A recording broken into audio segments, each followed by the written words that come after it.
What were you trying to prove? Honestly, like I said, today I did bench in the weight room. Really, like I said, for a guy with long arms like me, I was trying to hit a set number. I didn't get that number, but I still work to do. Weren't you said right around 20, 22, something like that? Yeah, it was 22, 23, one of those. I can't remember exactly, but I was shooting for that 25 range, so came a little short, but Mims, I know after the combine, I know there a lot of your stats came out of, you were breaking records that were since the 90s. I mean, how did that feel to kind of see your agility kind of hit some of those marks?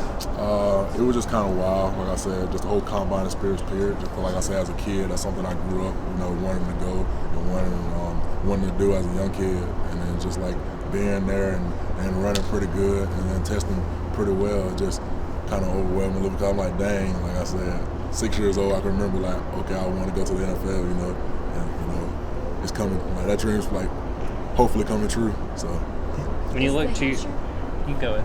Is the hamstring something that is still kind of lingering from the combine after the 40? I mean, yeah, it is a little bit, but like I said, I've been rehabbing that every day, attacking that rehab. So like I said, I plan on setting up a later date with my agent whenever the time comes to like do my field work, in. With that workout that you're talking about, what do you want to show the people that are there? Honestly, that I'm more than just a big guy, a big tackle. I feel like I can move very well, move like every other, like even better than other guys. Honestly, like I said, I think I can bend well, move around, show guys I can pull, get on the edge, and big splash plays. That's where that comes from. So there's a lot of new freshman offensive linemen here. What advice would you give them about what it takes to be a Georgia offensive lineman? Honestly, there's a level of like being patient, and there's a level of buying in. Honestly, patient because I had to learn that because it is what it is. You come into Georgia, you come into a deep room. Just being honest with you, come to a room with guys who's been here 2, 3, 4 years, and just like.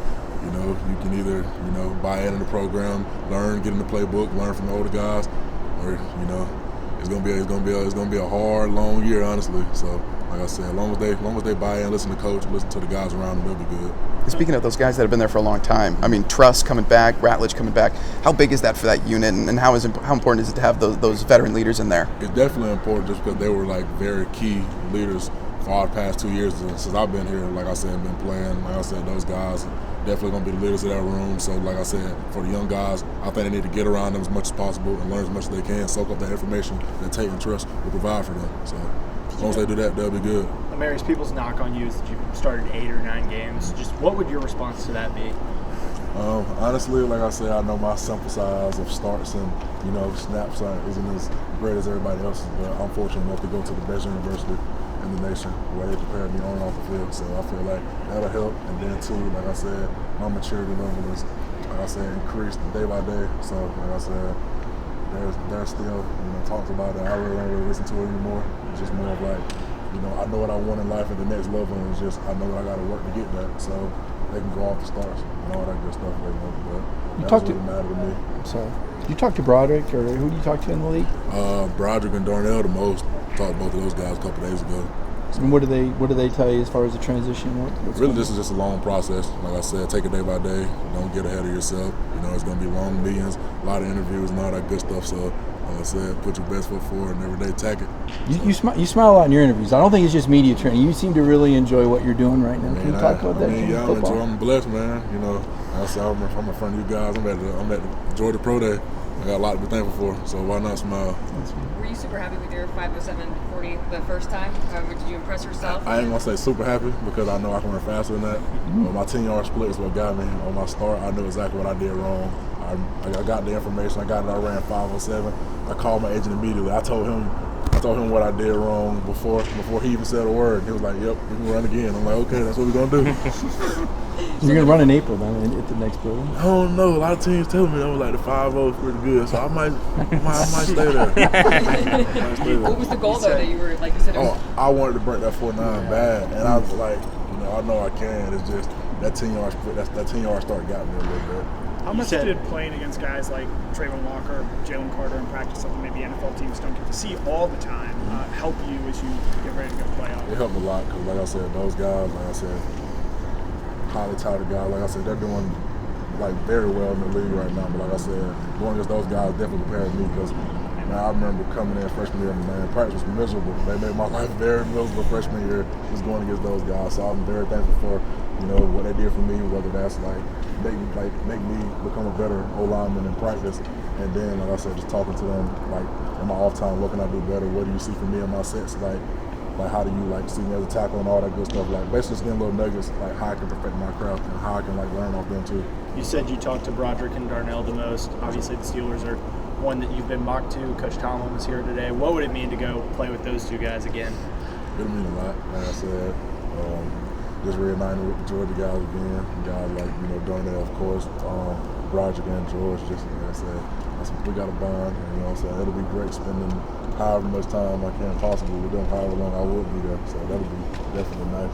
What would it mean to be possibly back in the Monken offense again? You know, blocking with the Ravens and being in that system again? Yeah, that would be good too, just because I said I'm kind of familiar with the stuff that Monken does. Like I said, we still carry that play style here at Georgia. So really, like I said, it'll be very familiar play style. And then the coaching style, of course, I've been 2 years with Monken, so like I said, that'll be something. Amarius, NIL's kind of become a big issue again. People are talking about it. Coach Saban's in Congress. And the value of playing at a place like Georgia versus the paycheck and maybe making more somewhere else. How do prospects look at that? We've heard some of the recent recruits talk about that. What advice would you give in terms of the value of Georgia versus the value of the upfront money? I don't really focus too much on NIL, honestly, just because like I feel like as long as you get on the field, like you do good on the field, the NIL will come off the field. So like I said, I try not to, you know, get involved in that. I know it's changing a lot. But just like I said, teams become stacked, you know, like NIL, like I said, it's very powerful. And I salute to the guys whoever making their money, make your money, don't get me wrong. But like I said, it's definitely becoming powerful enough where you building kind of like super teams. And like I said, to the guys who use it well, hey, you know, good luck to them, you know. I mean, you get your team off NIL, then that's on you. I mean, all I gotta say is they gotta be ready to come Saturday to play. You know, that money NIL ain't gonna be there forever. Big bucks come at the next level. So what do you expect to see out of Monroe Freeling this year as he moves into his second year in the program? I expect a lot from him, a guy who, like I said, as a freshman, filled in a lot. You know, got some major playing time. Like I said, I look at a guy who's hungry. Really, like I said, he was really like rotating in behind me and trust on. So a guy who's more familiar. He knew the plays when I was here, so I definitely know he has a grasp of the playbook now. Like I said, it's going to be. I definitely expect him, like I said, take that next step of, like I said, that rotating. I won't say that rotating thing like we did with Broderick and Warren my sophomore year. Yeah. So like I said, I expect big things from him this year. What kind of leader do you think Ernest can be, you know, as he's in his second year as a starter? Oh yeah, definitely a great leader. Ernest is a great player. Like I said, he's kind of like Monroe almost. Like I said, he had to go through that learning year freshman year. But like I said, last year he got a whole year starting under his belt. Man, I expect, like I said, some crazy things from him. So. How much have teams kind of talked to you about possibly playing left tackle? And obviously you spent a lot of your time at right. We talked to Seth about possibly, you know, his teams talking to him about guard and center and him obviously having those center reps. You know, how much have you kind of talked about that possible eventual shift to left tackle and stuff like that? Gotcha. Yeah, it comes up a lot, honestly. Like I said, I don't have any snaps on tape at right. Not I say at left, but like I said, in practice I do spend a good deal of my time for the past 3 years at left. So like I said, the experience in the game is not there, of course, but like I said, I do practice and I don't mind playing left. So time for one we hear a more lot question, of guys. Kirby stories about Kirby on the microphone. Man. You got any stories that ever come after you when you came in to give you the 5-star treatment? Yeah, I just remember we was right over there by the G. We just got done stretching, so it was my first day here. And I'm like, of course, in high school, I was a 5-star, whatever. I didn't really care about that. But I just remember I did not know where to go. I'm just standing there. We broke it down, and I'm big for my freshman year, just being honest with you. I just remember standing there, and I hear the microphone cut on, like boom. I was like, oh snap, he finna get me. And I just hear him screaming and yelling like, oh my God, we don't care about you being a 5-star. If you don't find out where you go, I'm gonna roll you. I was like, oh my God, it was bad, but you know, it happens to everybody. And if you think you ain't gonna get it, you gonna get it. He gonna get everybody. So, that's what it is.